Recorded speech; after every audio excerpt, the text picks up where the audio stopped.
दोस्तों, ये कहानी है एक युवा ब्राह्मण की जिसका नाम था अनुज। वो पढ़ा लिखा, ज्ञानी और आत्मसम्मान से भरा हुआ था। वो सोचता था कि दुनिया उसे वैसी दिख रही है जैसी वह है, लेकिन गौतम बुद्ध से उसकी एक मुलाकात ने उसकी सोच को पूरी तरह बदल दिया। अनुज अपने गांव में एक सम्मानित ब्राह्मण था।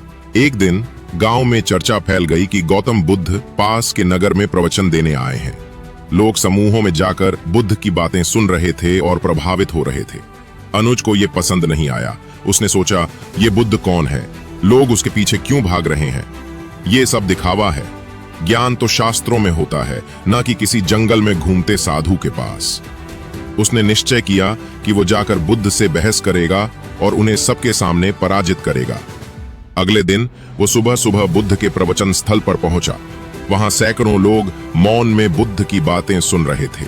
बुद्ध कह रहे थे, दुनिया जैसी है वैसी नहीं दिखती, हम जैसे हैं वैसी हमें दुनिया दिखती है। अनुज मुस्कुराया, ये कैसी उल्टी बात है? दुनिया तो वही है जो हम आंखों से देख रहे हैं। प्रवचन के बाद अनुज ने बुद्ध से पूछा, भगवान, आपने कहा कि दुनिया वैसी नहीं है जैसी हम सोचते हैं, लेकिन क्या हमारी आंखें झूठ बोलती हैं?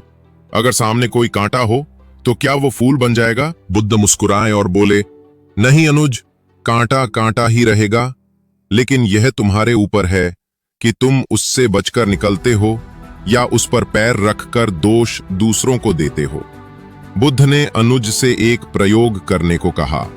तुम 3 दिन तक सिर्फ यह देखना कि कौन कौन तुम्हारे साथ बुरा व्यवहार करता है। हर अपशब्द, हर क्रोध, हर गलती को नोट करो, फिर 3 दिन के बाद आकर बताओ। अनुज ने वैसा ही किया। उसने देखा, लोग रास्ते में धक्का देते हैं, दुकानदार ठीक से बात नहीं करता, उसका नौकर बात नहीं मानता, माँ पिता उसे टोकते हैं। 3 दिन बाद वो आया और बोला, भगवान, आप सही थे, दुनिया बहुत खराब है, हर कोई स्वार्थी, क्रोधित और अज्ञानी है। बुद्ध मुस्कुराए। उन्होंने कहा, अब अगले 3 दिन तुम हर व्यक्ति में अच्छाई खोजो।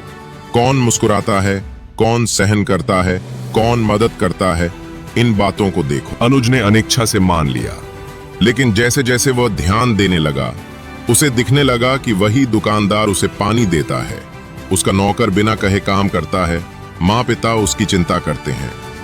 3 दिन बाद वह फिर बुद्ध के पास आया। इस बार उसकी आंखों में नम्रता थी।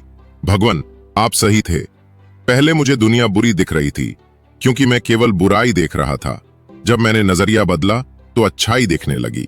बुद्ध बोले, बातें वैसी नहीं होती जैसी हम सोचते हैं, वे वैसी बन जाती हैं जैसी हमारी दृष्टि होती है। उस दिन के बाद अनुज ने अपनी सोच बदल दी। अब वो हर परिस्थिति में पहले स्वयं को देखता, फिर दूसरों को।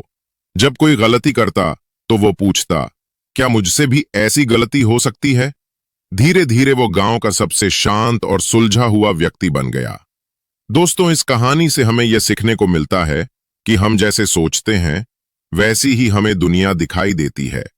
हर स्थिति में दोष बाहर नहीं, हमारे दृष्टिकोण में हो सकता है। अगर हम सकारात्मक सोचें तो वही दुनिया सुंदर बन जाती है। गौतम बुद्ध कहते हैं, मन से सब कुछ बदलता है, बाहर की दुनिया वैसी ही है जैसी हमारी आंखें उसे देखना चाहती हैं।